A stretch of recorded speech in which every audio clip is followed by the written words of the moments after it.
I never expected to see Archie Bunker and Detective Gerard as illegal aliens, but here we are. Let's get to it, shall we? Will you stop the clatter, you bubble-headed booby?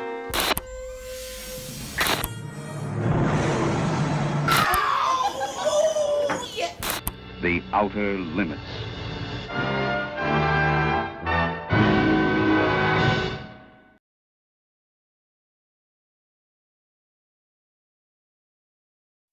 We open at a pawn shop owned and operated by a Martian called Phobos 1, who is being visited by a fellow Martian, Deimos, to conduct an experiment on the human race in order to learn the nature of murder, a behavioral trait apparently exclusive to us.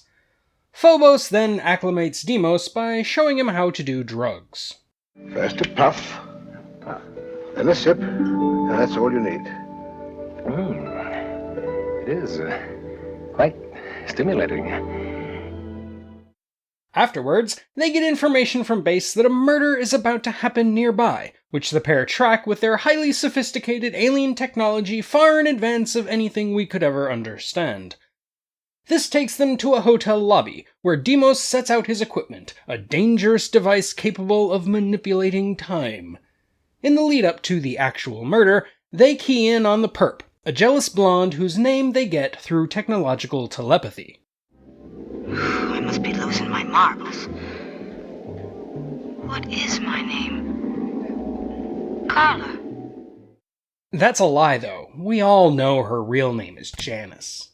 After the Martians witness the murder, where Carla shoots her lover Bert as soon as he gets out of the elevator because he was apparently cheating on her, Deimos is utterly baffled, and plays the event over and over again in an effort to grasp the why and how of it all.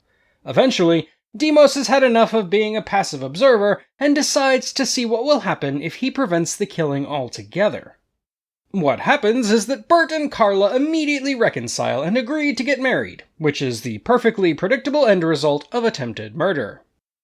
Though Phobos and Deimos are pleased by the happy ending, they are immediately contacted by base, which informs them that they've just completely ruined the timeline and set events in motion that will destroy the entire solar system and possibly even the galaxy. They are ordered to reset the timeline the way it was, but in a fit of mischief, they try to keep their happy ending, even at the risk of everything. The Outer Limits has thus far been focused on horror, but this episode is better looked at as a comedy. The setup is fun, and the silly, rudimentary math equations and dumb technobabble only really work as gags. But won't that put a hole in the space-time continuum? This is the infinite permutations model. Plus, the two leads, who I will only think of as Archie Bunker and Detective Gerard, have great chemistry together. But it's against regulations. You might unravel the entire universe. Nonsense. We've got to do something radical. Using the aliens among us trope to comment on humanity from an outside perspective can be really entertaining, as John Lithgow proved a few decades later. What's this?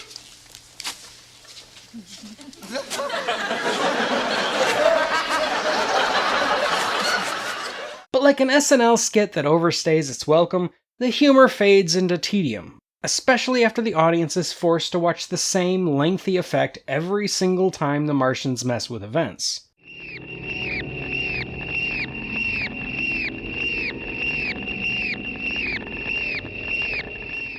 This is one of those episodes that doesn't know what to do with an entire hour, and since it lacks any cool creatures to gawk at or suspense to carry you through the commercial breaks, it feels like a filler or bottle episode.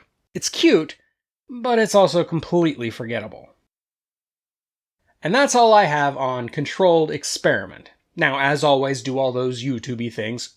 Check out my Patreon.